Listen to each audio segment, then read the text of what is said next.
বাবারে বাবারে বাবারে বাবারে কি ঠান্ডা পড়ল।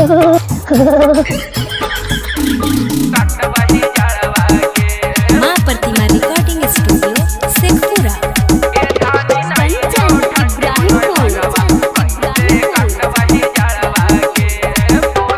कौन गलती कैलियौ छोड़ के चलल जहाखी घरवा गे। कौन गलती कैलियौ छोड़ के चलल जहाखी घरवा गे। तगे धानी नहीं जो ठंडी में नहीं हरवा कैसे कटतही जड़वा गे। तगे धानी नहीं जो ठंडी में नहीं हरवा कैसे कटतही जड़वा गे। गंदा होतई तहके फिचतई बोलै न हमर कपड़वा गे। गंदा होतई तहके फिचतई बोलै न हमर कपड़वा गे। तगे धानी नहीं जो ठंडी में नहीं हरवा कैसे कटतही जड़वा गे। तगे धानी नहीं जो ठंडी में नहीं हरवा कैसे कटवही जड़वा गे। बोलना कटवही जड़वा गे। मिक्स बाय शैलेंद्र बाबू।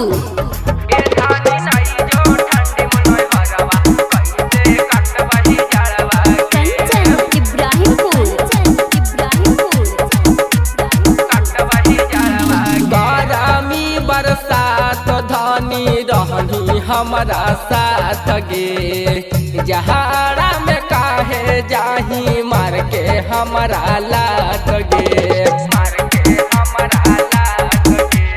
गरमी बरसात धनी रहनी हमारा साथ गे।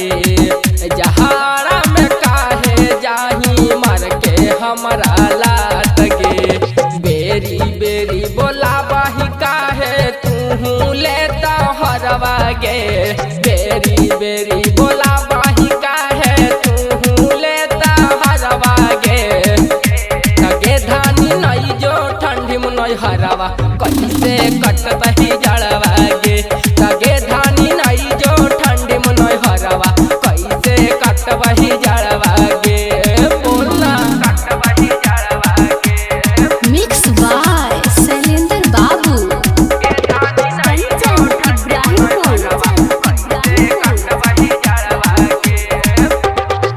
हम नया खले सहवा के मानी लेना बात गे। भर जाड़ा रह जो मौगी तू सुनले साथ गे।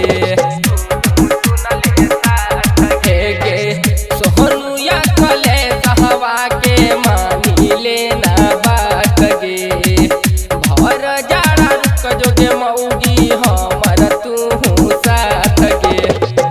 जे मंगमी तोरा दिलाई बहु गाला वाला हरवा गे। जे मंगमी तोरा दिलाई बहु गाला वाला हरवा गे।